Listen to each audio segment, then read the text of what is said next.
দেখো কি বলেছে, সবাই বই বার করো, 211 পেজ। বলছে বৃত্তের, সবাই বোর্ডের দিকে তাকাও, হ্যাঁ ওটা তোমাদের সুবিধার্থেই করা, ওটা তোমরা বারবার সেটাকে রিপিটেশন দেখতে পারো।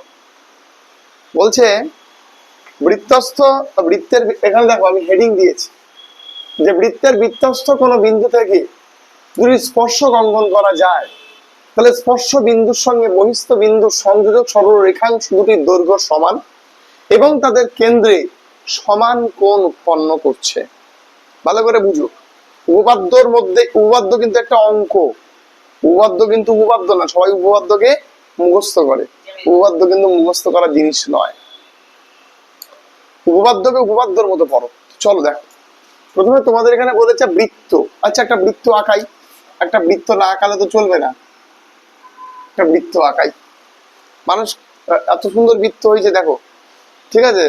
এবার এইখান থেকে আমরা দুটো স্পর্শক অঙ্কন করলাম, তাই না? একটা ধরো, এবং আমি ধরে নিলাম এই বিন্দুটা, তোমাদের বইয়ে যেটা নাম দেওয়া আছে আমি সেটাই দিচ্ছি, ঠিক আছে। এটা ধরো পি বিন্দু, তাহলে পি একটা বহিস্থ বিন্দু এবং সেই বিন্দু থেকে দুটি স্পর্শক তৈরি হয়েছে, একটা এ বিন্দুকে টাচ করেছে আর একটা বি বিন্দুতে টাচ করেছে। তো এইবার ধরো এটা হচ্ছে বৃত্তের কি কেন্দ্র, কেন্দ্রকে সবসময় আমরা কি দ্বারা রিপ্রেজেন্টেশন করি, ও দ্বারা। আচ্ছা এই ও থেকে ধরলাম এটার পুরো একটা লম্ব, এটার পুরো একটা লম্ব ধরে নিলাম, ঠিক আছে। এবার কি বলেছে তোমাকে, এবার বলেছে যে তাদের স্পর্শ বিন্দু থেকে বহিস্থ বিন্দুর যে সংযোজক সরল রেখা, তার মানে তোমাকে এখানে প্রমাণ করতে হবে, প্রমাণ করতে হবে কি বলো দেখি, এই দুটো সমান, তার কারণ সংযোগ সরল রেখা দুটি দৈর্ঘ্য সমান, প্রমাণ করতে হবে P A equals two PB, ঠিক আছে, বুঝেছো। এবং তাদের কেন্দ্রে সমান কোণ উৎপন্ন করছে। তো কোণ কখন উৎপন্ন হবে বলো, কোণ তো এখানে কি কোনো কেন্দ্রে কোণ উৎপন্ন হচ্ছে কি বলো, হচ্ছে কি হচ্ছে না, তাই না? আমরা অঙ্কন করব, অঙ্কন করলাম, অঙ্কন কি করলাম, যে এখানে ও বিন্দুর সাথে স্পর্শ বিন্দু এ ও বি এ যুক্ত করা, কি বল দেখি, যুক্ত করা হলো, এ ও বি কে যুক্ত করা হলো, ঠিক আছে। এ ও বি কে যুক্ত করা হলো মানে ও এ আর ও বি, এবং এবং তার সাথে ও বিন্দু থেকে, ও বিন্দু থেকে পি বিন্দু পর্যন্ত, ঠিক আছে, ও থেকে পি বিন্দু পর্যন্ত সংযোজক রেখাংশ তৈরি করলাম। কেন তৈরি করলাম ভাই, তার কারণ কোণ তৈরি করব, তাই জন্য। কোণটা কিন্তু ফরমেশন হয়েছিল না, তাহলে ও থেকে পি বিন্দুতে সংযোজক সরল রেখা অঙ্কন করা হলো, তাই না? তাহলে না কোণ উৎপন্ন হলো, তাহলে কেন্দ্রে তো সমান কোণ উৎপন্ন করছে, একটা পি ও এ আর একটা পি ও বি। তাহলে প্রমাণ করতে হবে, এক নম্বরে তো এটা ছিলই, দুই নম্বরে আবার লিখে নাও অ্যাঙ্গেল কি বলো দেখি, P O A equals to angle P O B. Clear কিনা, বুঝেছো? কোনো ডাউট থাকার কথা না। এইটা প্রমাণ করার জন্যই আমরা ও এর সঙ্গে পি কে অ্যাটাচ করলাম, কারণ এটা যদি ও এর সঙ্গে পি কে না অ্যাটাচ করতাম, এখান থেকে এই দুটো কোণ প্রডিউস হতো না, ঠিক আছে, ঠিক আছে। এইবার আমরা যাই হোক, এটা দেখো অঙ্কন প্রণালী। এবার তোমরা যেটা লিখেছো প্রমাণ করতে হবে, তোমরা সেই জিনিসটা এখানে লিখবে। আমি যেমন কি, আমি তোমরা মুখস্থ করো, থিওরেম কিন্তু মুখস্থ করার জিনিস নয়। আর যে থিওরেম খুব ভালো করে মুখস্থ করে তার কিন্তু সায়েন্স নেওয়ার ঘাটা পড়ে যাবে, সে ভবিষ্যতে সায়েন্স নিতে চাইলেও তার অভ্যাসটা খারাপ হয়ে গেল, কারণ থিওরেম সম্পূর্ণ অঙ্ক। তুমি দেখো এর মধ্যে এমন একটা আমি কোনো অবাস্তব কাজ করেছি, যা বলেছে তাই করেছি সুবিধার্থে।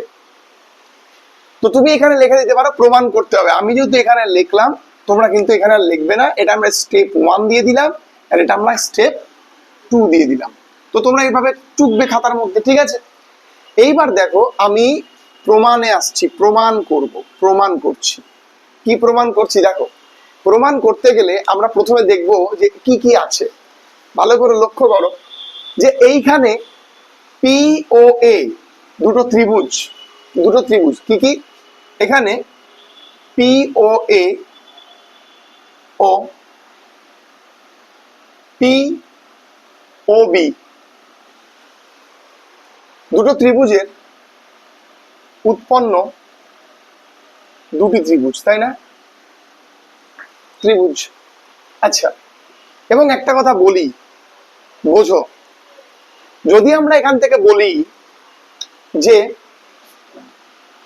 ও এ আর ও বি, ঠিক আছে, ও এ আর ও বি একই বৃত্তের কি সবাই বলো ব্যাসার্ধ, তার মানে ও A equals two O B. বলতে পারি না পারি না?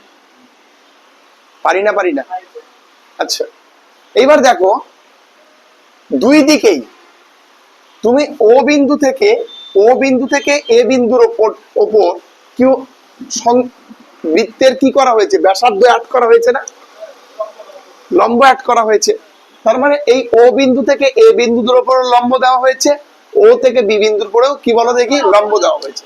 তাহলে আমরা এখান থেকে বলতে পারি না angle P A O equals to angle P B O, তার কারণ এই যে সংযোগ করেছো ও থেকে বি, এটা পারপেন্ডিকুলার, লম্ব। এটা কি এক সমকোণ, সমকোণ বলতে 90 ডিগ্রি, তাই না? তাই দুটো সমান, তাই না? তো এক সমকোণ যদি হয়, এবার দেখো এই দুটোর মধ্যে এক সমকোণ হলো, সব ঠিকই আছে। এবার দেখো আরেকটা জিনিস দেখো, পি ও এ দুটো ত্রিভুজ এবং পি ও বি দুটো ত্রিভুজের মধ্যে একটা কমন বাহু আছে। কি বাহু আছে? ও পি হলো দুটো ত্রিভুজের কি বলো দেখি সাধারণ বাহু। তোমরা বলো না কমন পিপল বা সাধারণ মানুষ, সাধারণ বাহু। তার মানে তুমি এখান থেকে কি পাচ্ছ? একটা সাইড, একটা অ্যাঙ্গেল, একটা সাইড। তার মানে এখানে দুটো ত্রিভুজের, তোমরা দেখবে তোমাদের বইয়ের মধ্যে দেওয়া আছে R H S, right hand side, মানে এইটা এর বাম দিক ডান দিক দুটোই সমান বলছে।